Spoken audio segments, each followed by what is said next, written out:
K Muraleedharan Mathrubhumi ന്യൂസിനൊപ്പം ചേരുകയാണ്.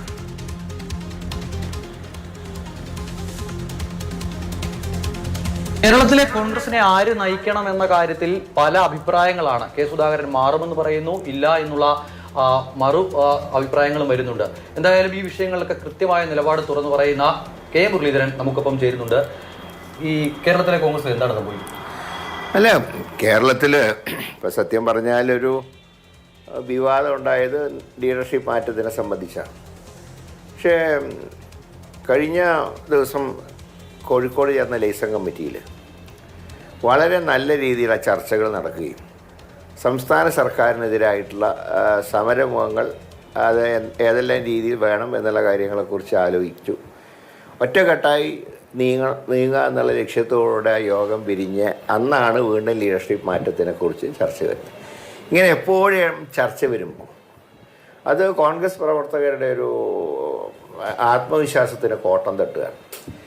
ഇവിടെ LDF വേണ്ടി ശക്തമായിട്ടുള്ള PR വർക്ക് നടക്കുകയാണ്. വീണ്ടും ഭരണ തുടർച്ചയുണ്ടാകും. അപ്പോൾ അതിനെ ശക്തമായി പ്രതിരോധിക്കാനുള്ള കഴിവ് കേരളത്തിൽ കോൺഗ്രസിനുണ്ട്, UDF ഉണ്ട്. പക്ഷേ ഇതുപോലുള്ള ഇടയ്ക്കിടയ്ക്ക് വരുന്ന ഈ നേതൃമാറ്റ ചർച്ച വരുമ്പോൾ പ്രവർത്തകരുടെ ഒരു മാനസിക പ്രയാസം ഉണ്ടാവുകയാണ്. പാർട്ടി ഇപ്പോഴും ശക്തമാണെന്നുള്ളതിൻ്റെ തെളിവാണ് ഇന്നലെ തിരുവനന്തപുരത്ത് ചേർന്ന ഭരണഘടനാ സംരക്ഷണ റാലി.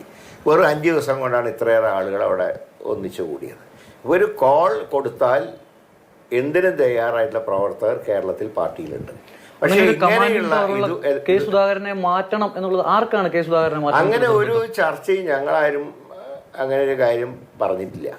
കാരണം അദ്ദേഹത്തിനാൽ കഴിയുന്ന രീതിയിൽ പ്രവർത്തിക്കുന്നുണ്ട്. മാത്രമല്ല, ഇപ്പോൾ ലോക്കൽ ബോഡി ഇലക്ഷൻ്റെയും അസംബ്ലി ഇലക്ഷൻ്റെയും വോട്ടർ പട്ടിക തുടങ്ങിയ കാര്യങ്ങളുടെയൊക്കെ പ്രവർത്തനങ്ങൾ അതിൻ്റെ ക്ലൈമാക്സിലേക്ക് പോവുകയാണ്. പലയിടത്തും ഇത് സംബന്ധിച്ച ചർച്ചകൾ, അതുപോലെ വാർഡ് വിഭജനത്തിനെക്കുറിച്ച് ഇപ്പോൾ സുപ്രീം കോർട്ട് വരെ കേസ് നടക്കുകയാണ്.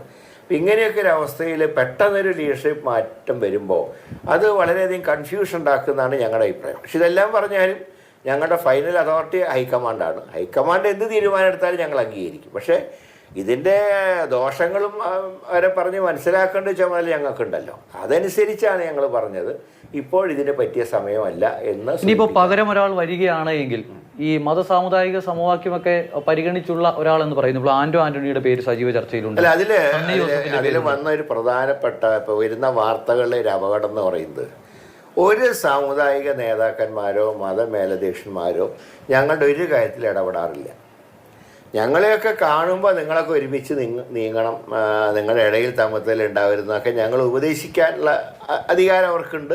അതവർ പ്രകടിപ്പിക്കാറുമുണ്ട്. പക്ഷെ അതിനപ്പുറം ഇന്ന പ്രസിഡന്റ്, നിങ്ങളുടെ പാർട്ടിയിലെ പ്രസിഡന്റ് ഇന്ന ആളായിരിക്കണം എന്ന ഒരു നിർദ്ദേശവും ഏതെങ്കിലും മതസംഘടനകളോ ഏതെങ്കിലും സാമൂഹ്യ സംഘടനകളോ സാമുദായിക സംഘടനകളോ ഞങ്ങളോട് പറഞ്ഞിട്ടില്ല.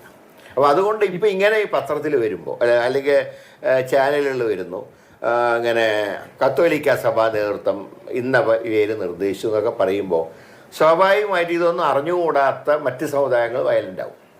ഇപ്പം തന്നെ ഇവിടെ ചില പ്രചരണങ്ങളൊക്കെ ചില ഇലക്ഷൻ കാലത്ത് ചില സ്ഥാനാർത്ഥികൾ ഇന്ന സമുദായത്തിൻ്റെ ആളാണ് എന്ന് പറയുമ്പോൾ അതിൻ്റെ റിയാക്ഷൻ മറ്റ് സമുദായങ്ങൾ എതിരാവുകയാണ്. അപ്പോൾ രാഷ്ട്രീയം അങ്ങോട്ട് മാറിപ്പോകും.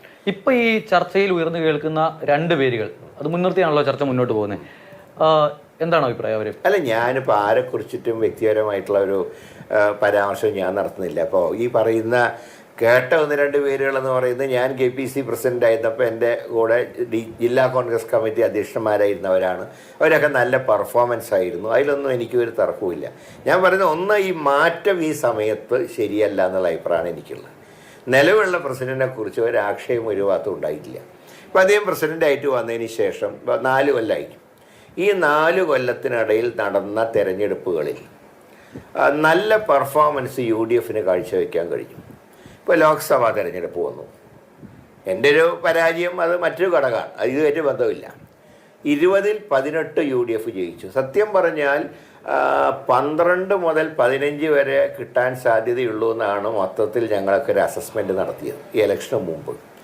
അത് ഒട്ടും പ്രതീക്ഷിക്കാതെ അത് 18ലേക്ക് പോയി. ആലത്തൂർ ഒരു നോട്ടം വശം കൊണ്ട് നഷ്ടപ്പെട്ടതാണ്. തൃശ്ശൂർ അവിടെ കഴിഞ്ഞ 5 വർഷമായി ഉണ്ടായ ചില സംഭവവികാസങ്ങളാണ് അതിൻ്റെ പരാജയത്തിൻ്റെ കാരണം. ഒരു പാൻ കേരള ലീഡർ ആവണ്ടേ KPCC നയിക്കാനത്തെ? അല്ല, അതാണ് ഞാൻ പറഞ്ഞത്. ഞാനൊരിക്കൽ പറഞ്ഞല്ലേ, എക്സ് മാറി വൈ വരുമ്പോൾ എക്സിനേക്കാൾ മികച്ച അല്ലെങ്കിൽ ഏതാണ്ട് എക്സിൻ്റെ സ്റ്റാറ്റസ് ഉണ്ടാവണമെന്ന് ഞാൻ പറയാൻ കാരണം അതാണ്. ഏതായാലും ഇപ്പോൾ പേരിനെ സംബന്ധിച്ചൊന്നും ഞങ്ങളോടാരും ചർച്ച ചെയ്തിട്ടില്ല. പക്ഷേ ഒരു മാറ്റം ഈ സമയത്ത് ശരിയല്ല എന്നുള്ള അഭിപ്രായം തന്നെയാണ് എനിക്കുള്ളത്. പിന്നെ എല്ലാത്തിനും എല്ലാ വശങ്ങളും നോക്കിയിട്ടാവുമല്ലോ ഹൈക്കമാൻഡ് തീരുമാനം എടുക്കുക. അതുകൊണ്ട് ഞാൻ പ്രതീക്ഷിക്കുന്നു. ഈ കെ സുധാകരനെ പിന്തുണച്ച് താങ്കൾ ഇങ്ങനെ നിരന്തരമായി സംസാരിക്കുന്നുണ്ട്.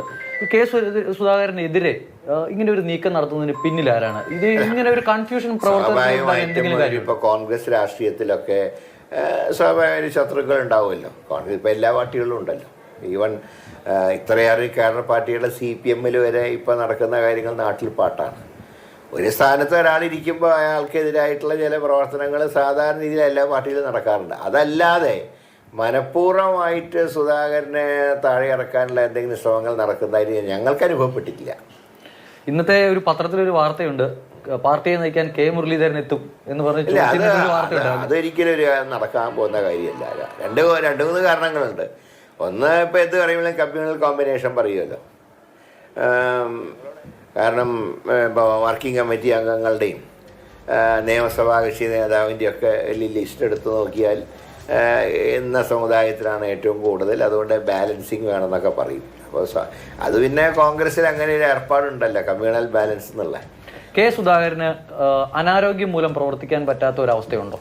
അങ്ങനെ ഒരു അവസ്ഥയില്ല. കാരണം അങ്ങനെ പറയുമ്പോൾ അദ്ദേഹത്തിനെ ലോക്സഭയിലേക്ക് നിർത്തിയിട്ട് ഒരു കൊല്ലമല്ലേ ആയിട്ടുള്ളൂ. 5 കൊല്ലത്തേക്കാണല്ലോ പാർലമെൻറ്റിലേക്കുള്ള ഇലക്ഷൻ എന്ന് പറയുന്നത്. അപ്പോൾ അങ്ങനെ അദ്ദേഹത്തിന് 5 വർഷം കാലാവധി കഴിഞ്ഞ ടേമിൽ 5 വർഷം കാലാവധി കഴിഞ്ഞ് ഇനി ഞാൻ മത്സരിക്കാനില്ല, ഞാൻ പ്രസിഡൻഷിപ്പ് ഉള്ളതുകൊണ്ട് കേരളത്തിലൂടെ എനിക്ക് ഓടി നടക്കാൻ കഴിയാത്ത ഒരു സാഹചര്യമുണ്ട്, അതുകൊണ്ട് ഞാൻ മത്സരിക്കുന്നില്ല എന്ന് പറഞ്ഞു. അപ്പോൾ അദ്ദേഹത്തിനോട് ദേശീയ നേതൃത്വം പറഞ്ഞു മത്സരിക്കാൻ പറഞ്ഞു. ആദ്യം മത്സരിക്കുന്ന സാഹചര്യത്തിൽ ഈ ഇലക്ഷൻ കഴിയുന്നവരെ എം ഹസന് ചാർജും കൊടുത്തു.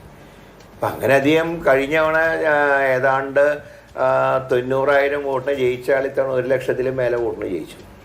അപ്പം അങ്ങനെ ഉള്ള ഒരാൾക്ക് ഇലക്ഷന് നിൽക്കാനുള്ള ആരോഗ്യം, അത് ഇലക്ഷന് നിൽക്കുന്ന സന്ദർഭത്തിൽ ഒരു കാൻഡിഡേറ്റിനെ സംബന്ധിച്ച് ഏറ്റവും പരമപ്രധാനമാണ് ആരോഗ്യം. ഞങ്ങളൊക്കെ ഒരുപാട് ഇലക്ഷന് മത്സരിച്ചിട്ടുള്ളതാണ്. ഒരു ഇലക്ഷൻ കഴിയുമ്പോൾ തന്നെ ആയുസിൻ്റെ കുറച്ച് ഭാഗം പോകും. കാരണം അത്രയേറെ കഷ്ടപ്പാടാണ്.